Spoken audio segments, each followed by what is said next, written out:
Existe una frase de Jesús que la mayoría de las iglesias evita leer en voz alta, no porque no esté en la Biblia, está ahí, con todas sus letras, en el Evangelio de Mateo, en el capítulo 10, versículo 34. El problema es que suena tan perturbadora, tan contraria a la imagen del Jesús manso y pacífico que la mayoría de la gente aprendió desde la infancia, que la reacción inmediata de cualquiera es de incomodidad. Algunos cierran el libro, otros intentan explicar demasiado rápido, como si la explicación apresurada pudiera borrar el impacto de la frase, y otros simplemente nunca hablan de ella, prefiriendo quedarse con los versículos más cómodos, los que caben mejor en un cuadro decorativo o en una publicación de redes sociales. La frase es esta: no piensen que vine a traer paz a la tierra, no vine a traer paz, sino espada. Léela de nuevo, despacio. Jesús, el mismo que dijo bienaventurados los pacificadores, el mismo que sanó leprosos y abrazó niños, el mismo que ordenó amar a los enemigos y orar por quienes nos persiguen, está diciendo con todas sus palabras que no vino a traer paz, que vino a traer una espada. Si creciste escuchando que Jesús es el príncipe de paz, y de hecho Isaías lo llama así en el capítulo 9, entonces esta declaración parece una contradicción brutal.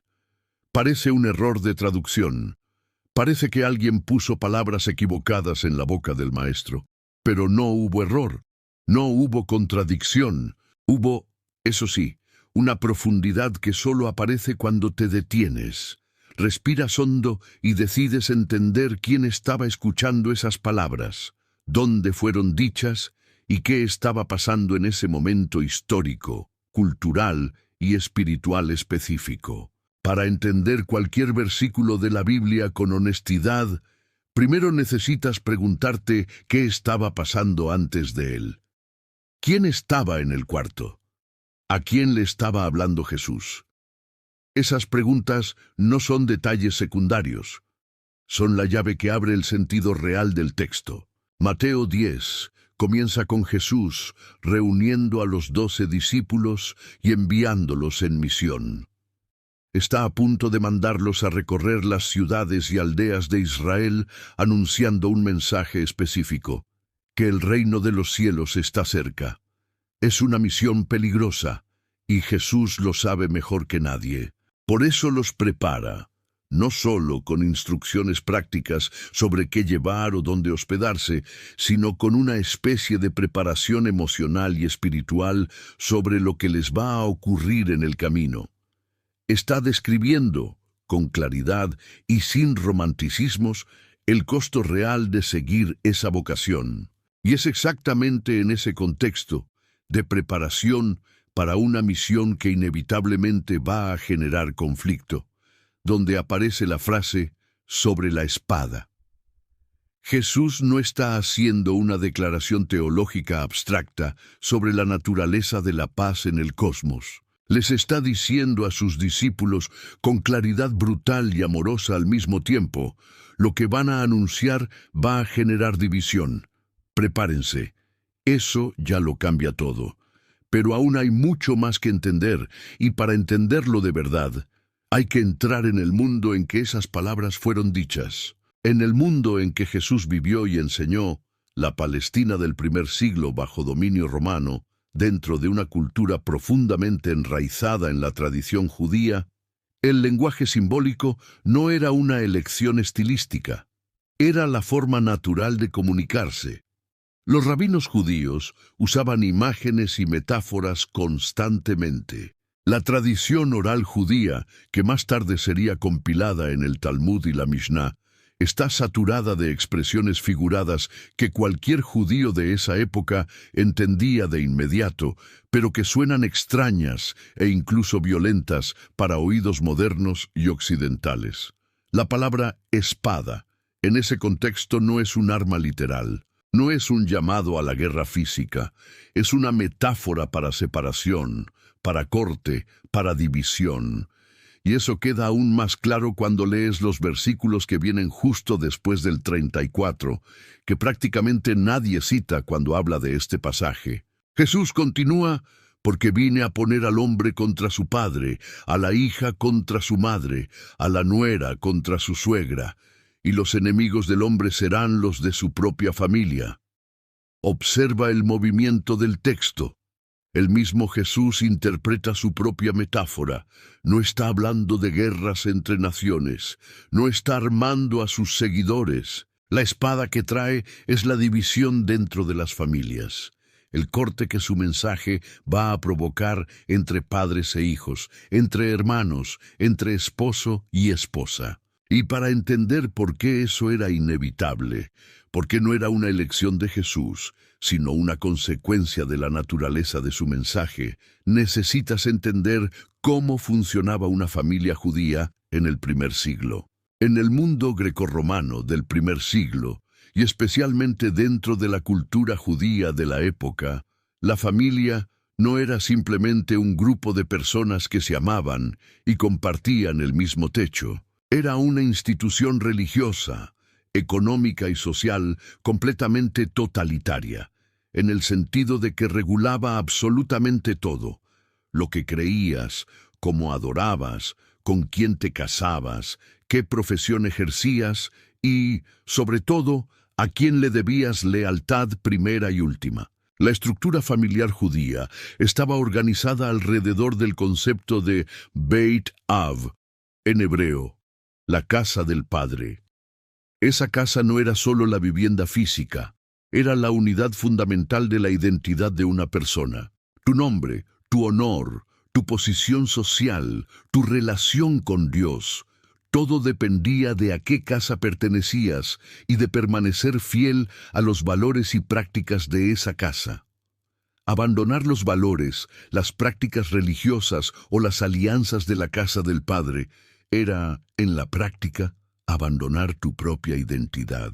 Era una forma de muerte social reconocida y formalizada. Dentro de la ley judía, la Torá y toda la tradición oral construida a su alrededor a lo largo de siglos, había deberes filiales que iban mucho más allá del simple respeto a los padres. El quinto mandamiento, honra a tu padre y a tu madre, era interpretado por los rabinos como una obligación total y continua. Y honrabas a tus padres no solo siendo obediente y atento, los honrabas siguiendo al mismo Dios que ellos seguían, practicando las mismas fiestas, observando el mismo Shabbat, haciendo las mismas oraciones, creyendo en las mismas cosas que creyeron tus antepasados. La religión era completamente inseparable de la familia. Decir, yo creo algo diferente a lo que cree mi padre, era lo mismo que decir, ya no soy completamente parte de esta familia. Y las consecuencias de eso podían ser devastadoras. Dependiendo de la familia y la comunidad, un judío que abandonara las tradiciones podía ser rechazado, alejado de la herencia o tratado como si ya no existiera. El grado de esa ruptura variaba, pero la presión social y religiosa para permanecer dentro de los límites de la casa del Padre era real, constante y pesada sobre cualquier persona que pensara en seguir un camino diferente. Era en ese mundo donde vivían los discípulos de Jesús. Era en ese mundo donde cualquier persona que escuchara su predicación necesitaba tomar una decisión. Y seguir a Jesús significaba, en muchos casos, romper con la familia. No porque Jesús exigiera explícitamente esa ruptura, sino porque el mensaje que traía era profundamente incompatible con la estructura religiosa y familiar existente.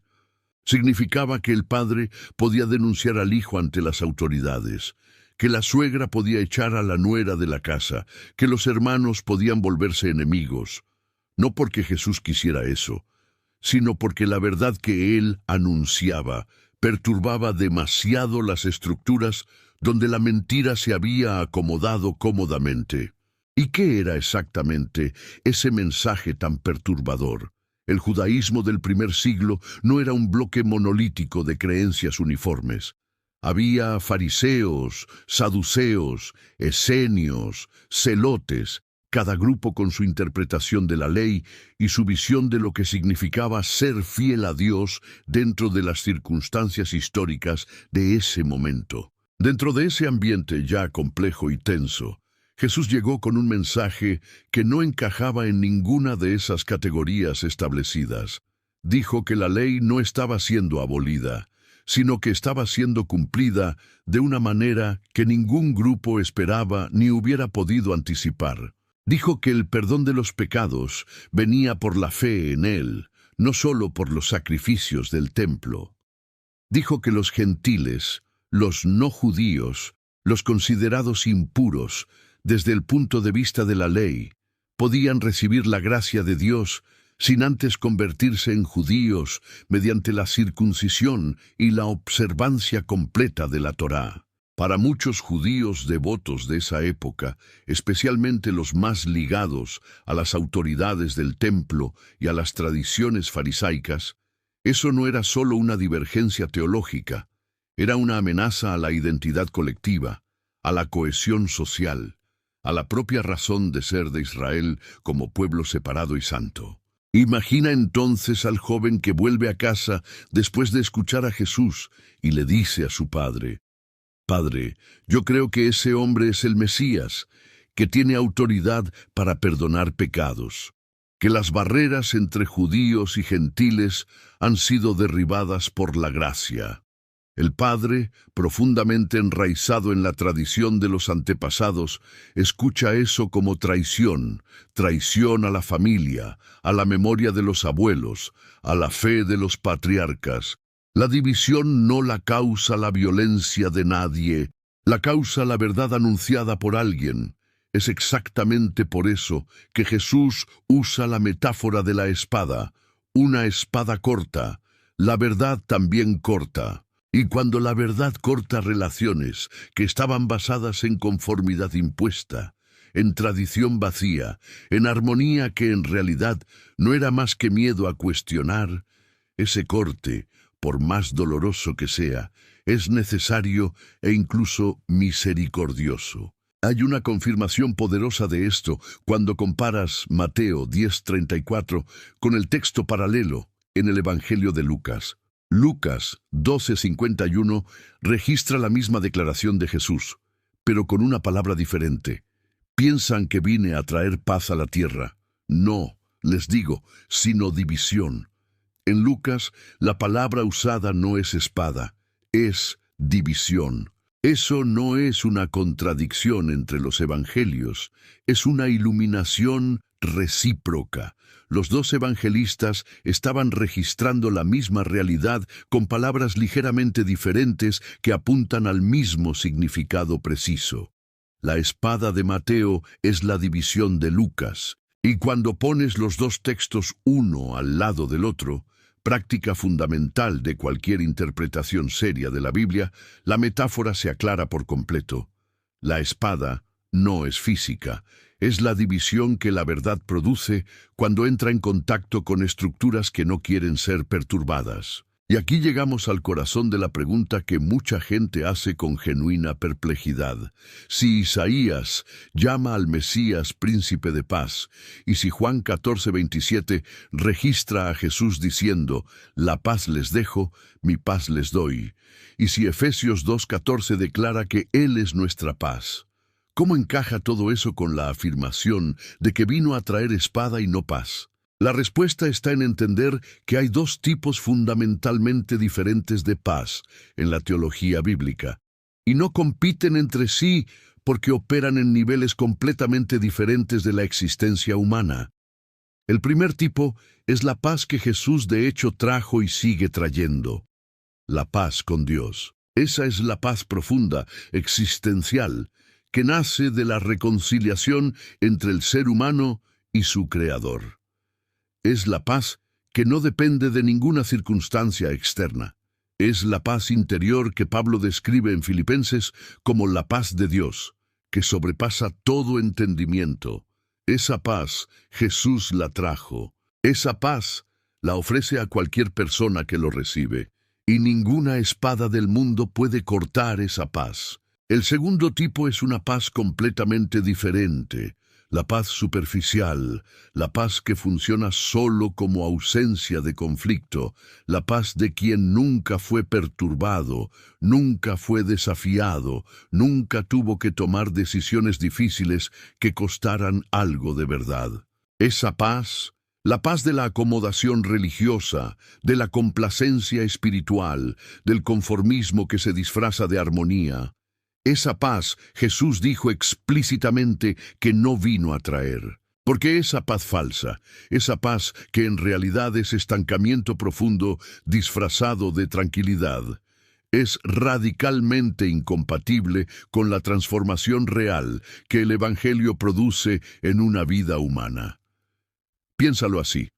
Un médico que descubre un tumor en el paciente tiene dos opciones frente a él. Puede no decir nada, dejar al paciente en aparente paz, sin angustia, sin tratamiento doloroso, y el tumor va a crecer silenciosamente y matar. O puede decir la verdad, generar angustia, indicar un tratamiento que va a doler y salvar la vida. Jesús no vino a dejarnos en el confort ilusorio de una paz que es solo la superficie tranquila de un problema que se pudre por debajo. Vino a sanar. Y la sanación real siempre necesita cortar antes de curar.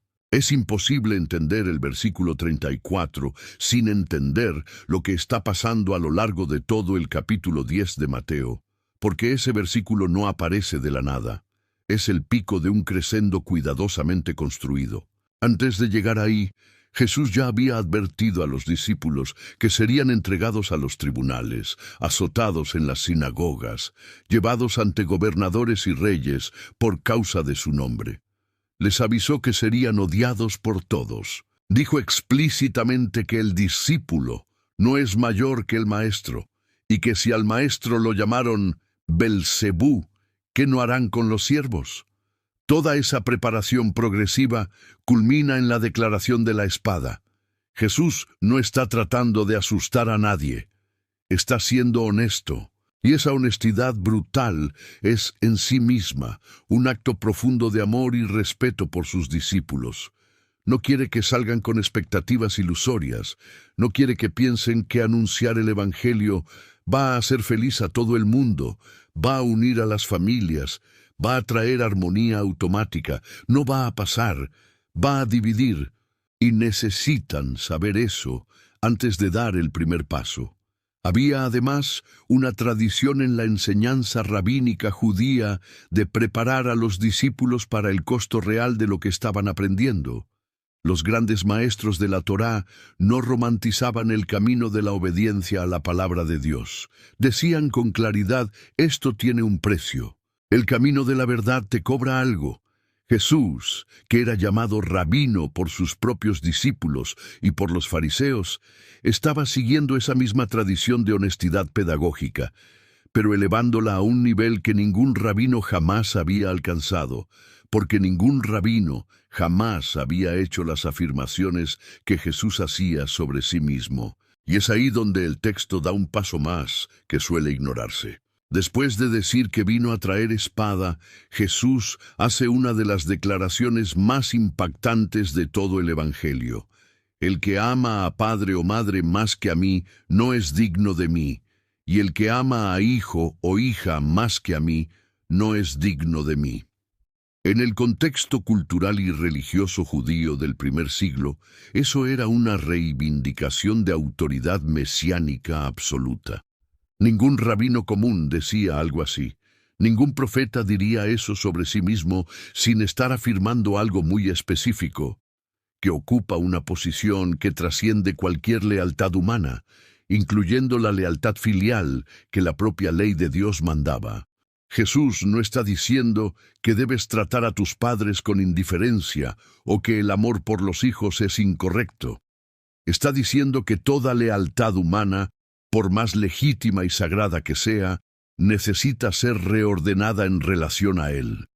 Lo que era el centro de la identidad de una persona, la familia, el clan, la tradición ancestral, la casa del padre, ahora necesita ser desplazado para dar espacio a algo infinitamente mayor.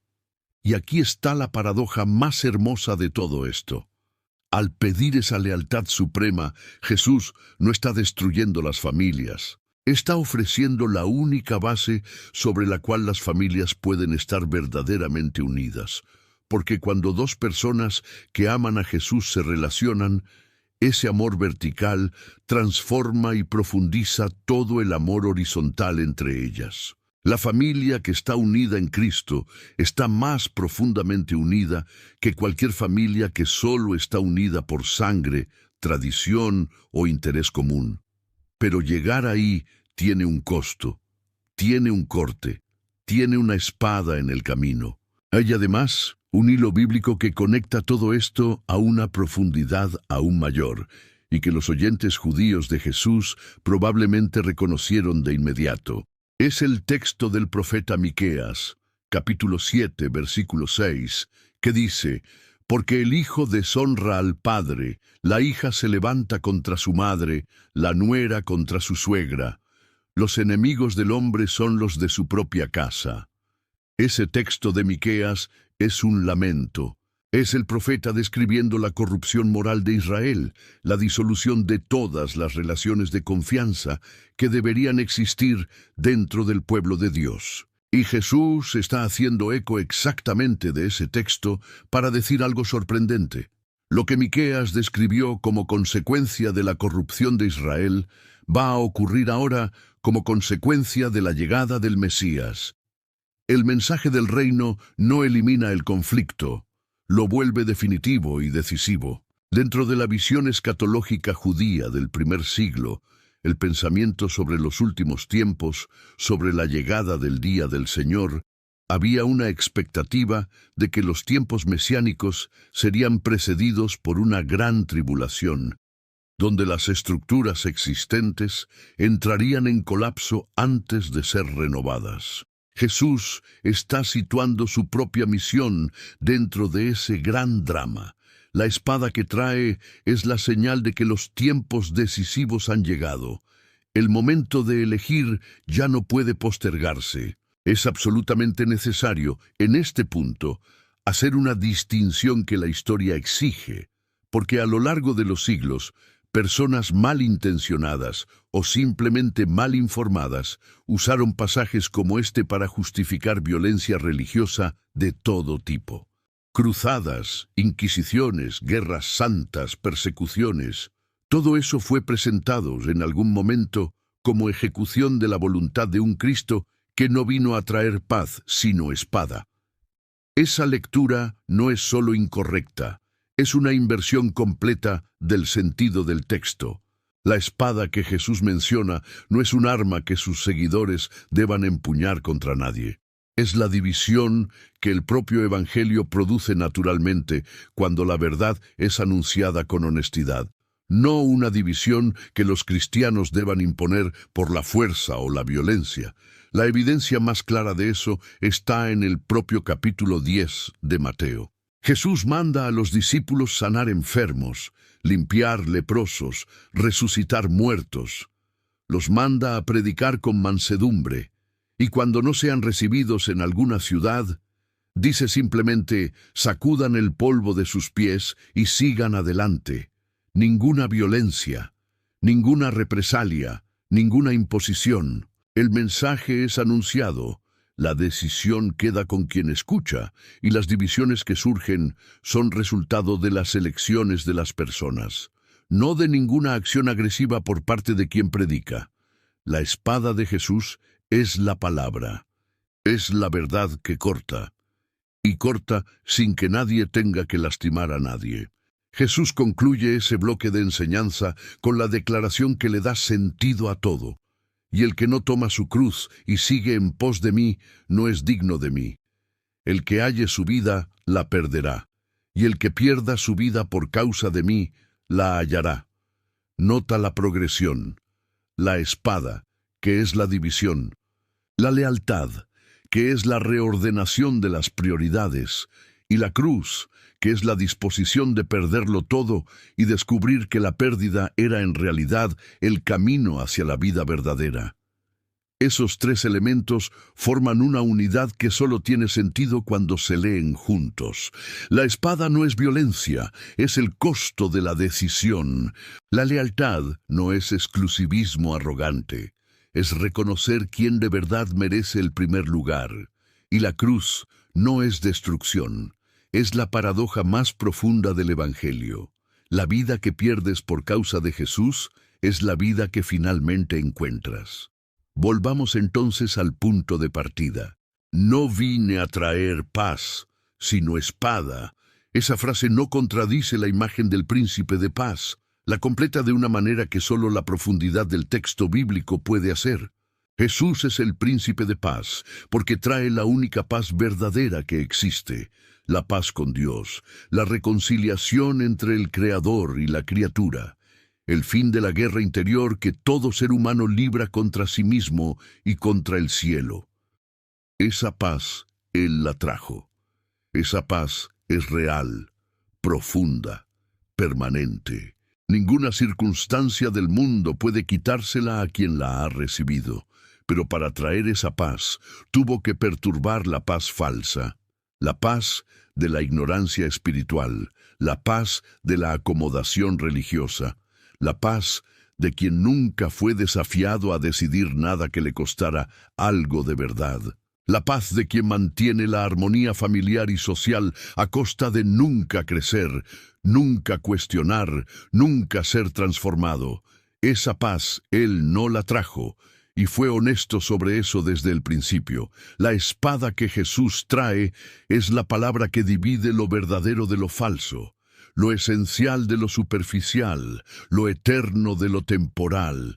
Cuando esa palabra entra en una vida, en una familia, en una comunidad, las divisiones que surgen no son fallas del Evangelio, son evidencias de que está funcionando, de que la verdad está haciendo exactamente lo que la verdad siempre hace: iluminar, cortar y sanar. El versículo que pensabas que contradice todo lo que aprendiste en la iglesia, en realidad revela lo que la iglesia debería enseñar con más valentía: que seguir a Jesús tiene un costo real, que la verdad divide porque es más importante que la armonía superficial, y que la paz que Él ofrece vale cada gramo de sacrificio para encontrarla.